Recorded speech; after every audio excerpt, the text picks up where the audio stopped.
Lesson 9, Opening a Reading Session.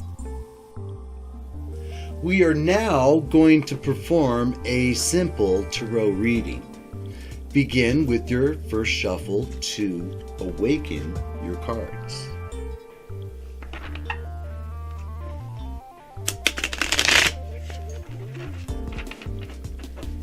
Shuffle again to clear the energy to a neutral stance in preparation for a reading.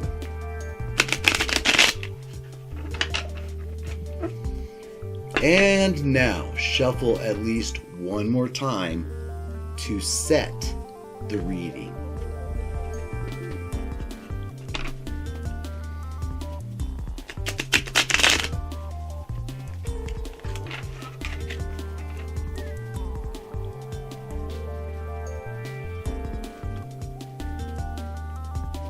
Now we are ready to lay out the cards. Traditionally, we set the cards to our right side and then pull with our left hand.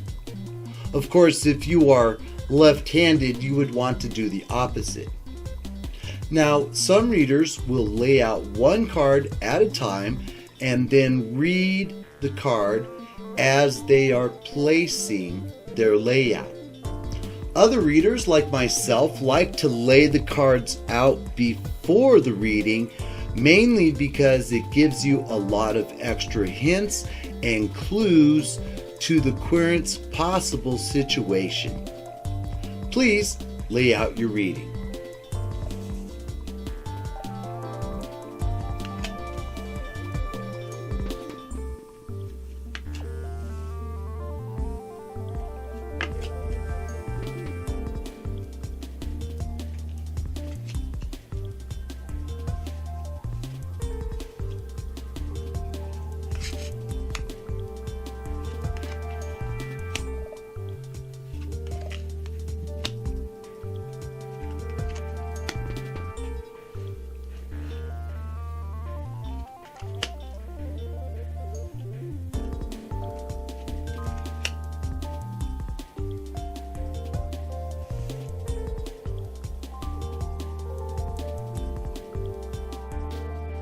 Lesson 10, the reading.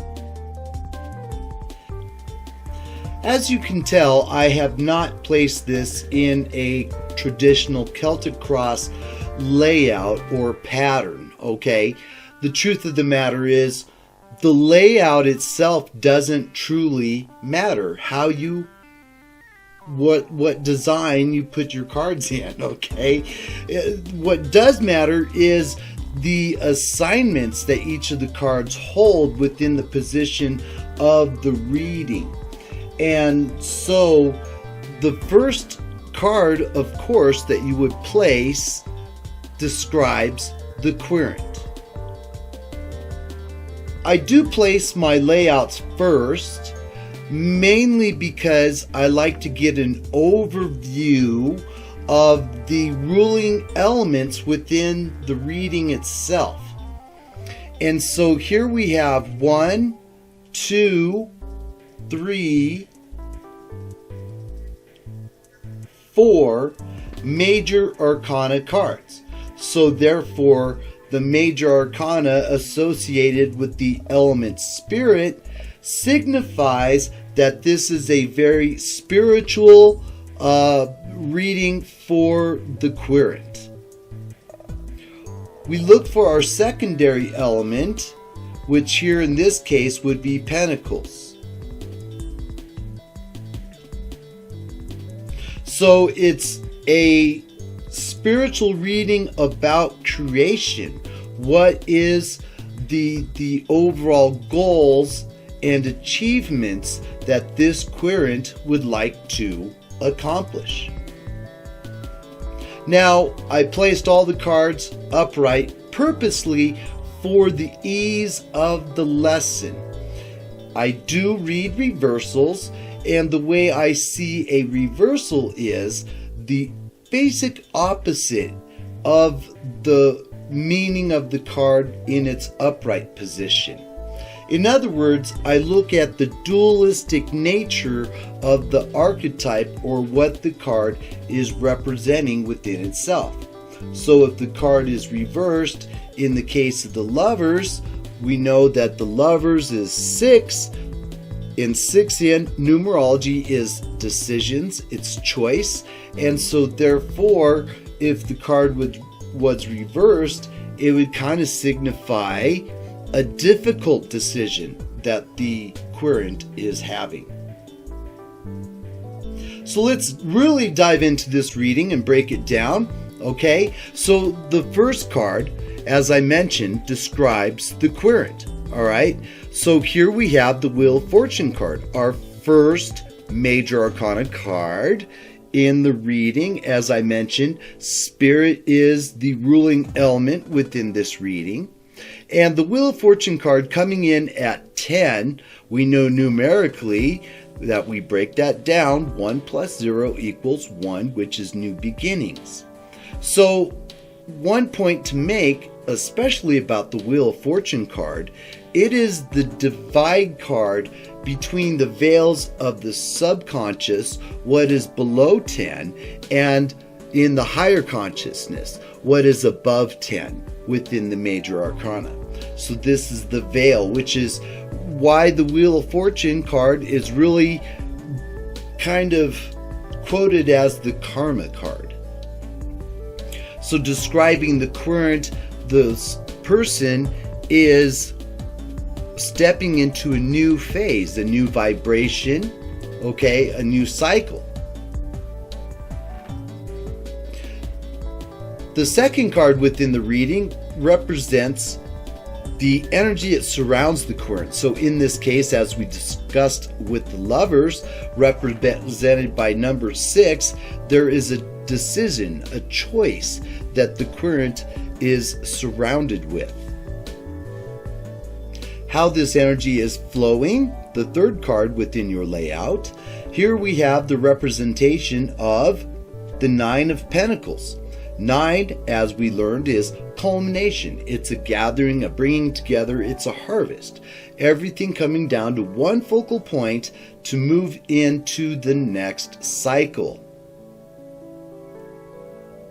So with the 9 of Pentacles, Pentacles being of the element Earth, we know that this is flowing in a cycle of manifestation.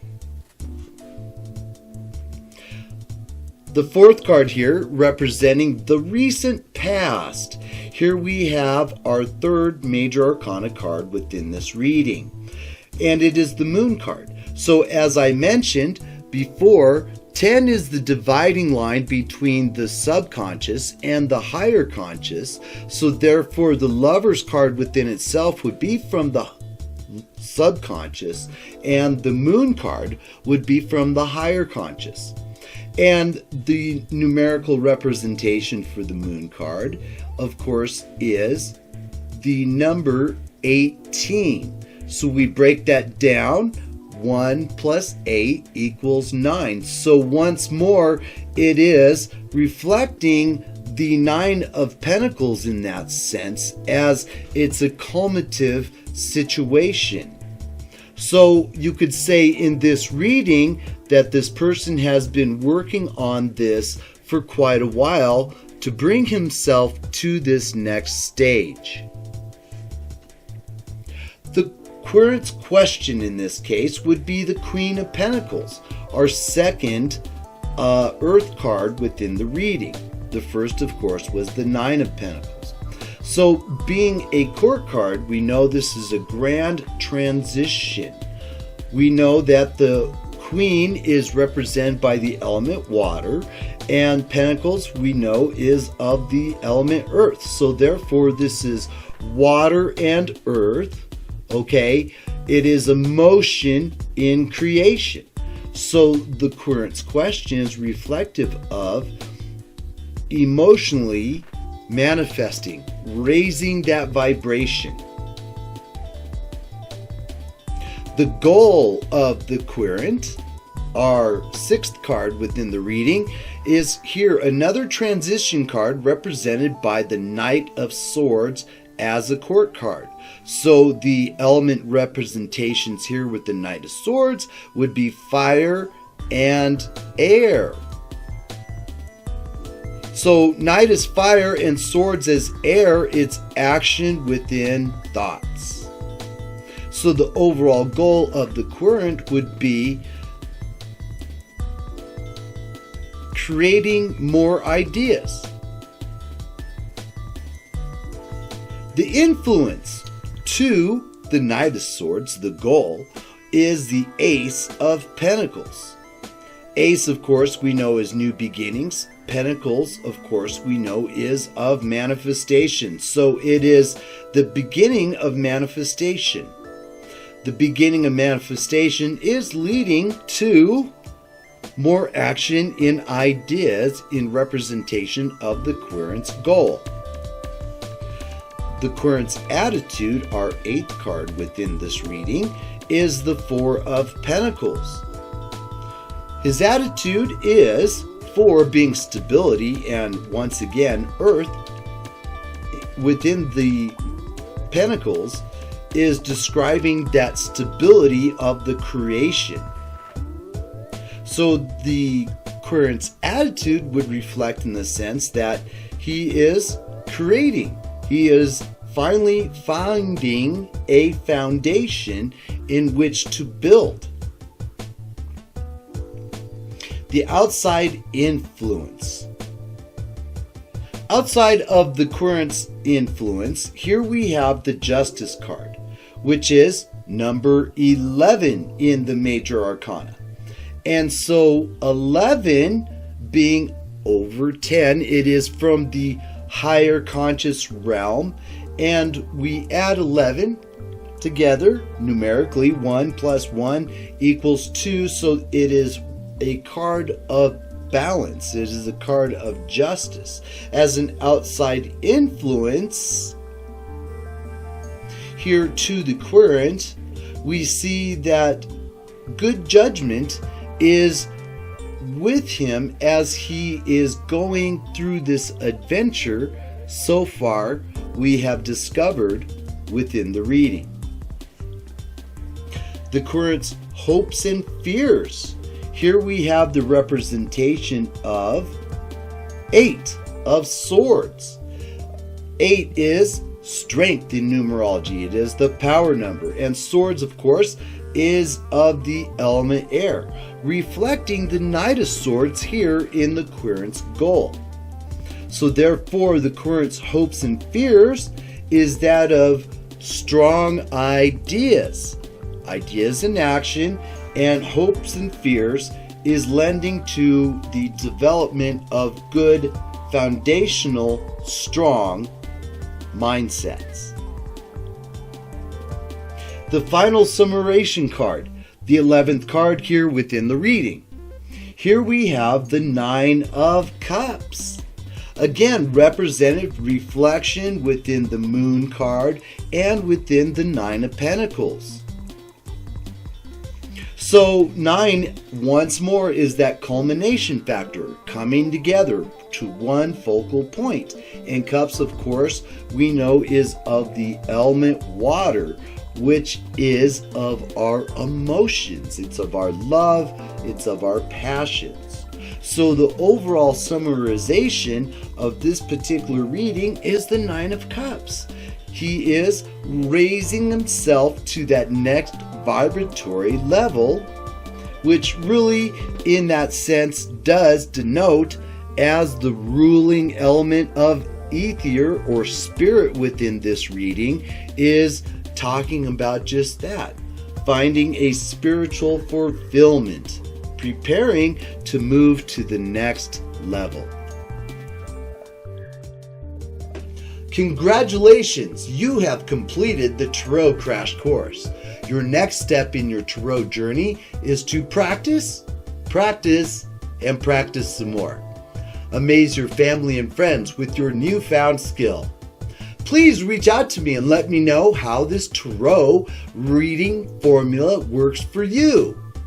It's been a delight to be your host. I'm Stephen James, your tarot coach. Until next time, blessed be.